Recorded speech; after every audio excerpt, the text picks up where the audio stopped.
Hi guys. So lockdown lesson today is we got a question in asking how do I stop my dog from counter surfing. So counter surfing is basically the dog jumping up on the counters of the kitchen.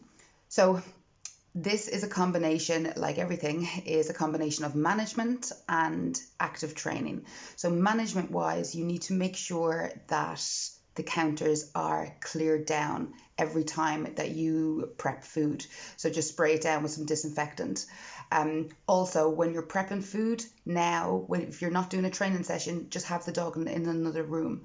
So the reason why a dog jumps up on the counter or counter surfs is at some point it was successful. So at some point they jumped up there, they got some yummy food, or they got some crumbs. So some people are like, he never got any food, but even the crumbs is still acting as a reward. So it's beneficial for him to jump up there.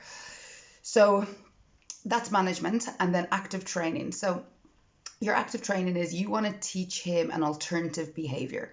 So an alternative behavior to jumping up on your counters when you're prepping food is just put his bed at a distance away from the kitchen. So even just a couple of meters.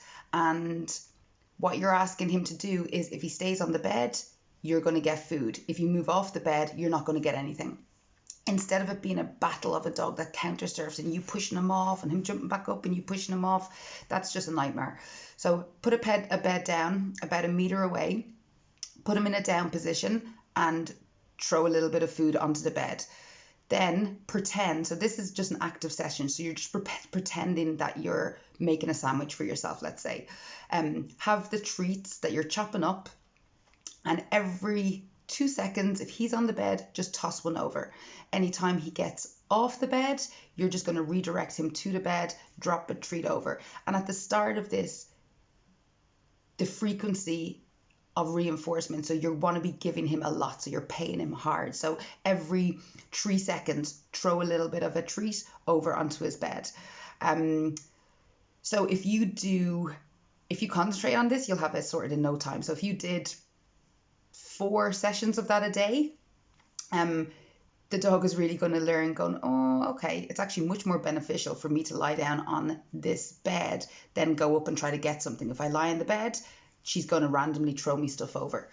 So then how we adapt that to real life is we start to spread out the reinforcement. So now you cue the bed, he goes over to his bed, and now kind of every 10 seconds I'll toss one out, I'll toss a treat over. And each session, the time gap in between us tossing a treat over is going to get less and less and less. So then what happens is when you're not doing a training session, your dog already knows this game. So what you'll find them doing is jumping over to their bed and just lying there and waiting in anticipation for you to throw something over. And you mightn't at that point, but because you've built up the repetitions and built up the history of this game, you're going to get the desired behavior as well. So let's say you concentrate on that this weekend and you get it sorted. You're going to have to do some recap sessions along the way. So once you see that behavior starts to fade a little bit, you're going to have to do the active session again. And how long this will take for your dog to get depends on how much history your dog has of it working. So if your dog has been counter surfing for the last year and has been being successful and getting stuff for the last year, well, then you're going to have to do a lot more active training to change that behavior and to build up the history of the new behavior working and being more advantageous for him. But if you have any questions on it, put it in the comments below. And I know a few of you have sent in some more questions, so I'll get on to that. I'll do another one tomorrow. Okay, enjoy the rest of the evening.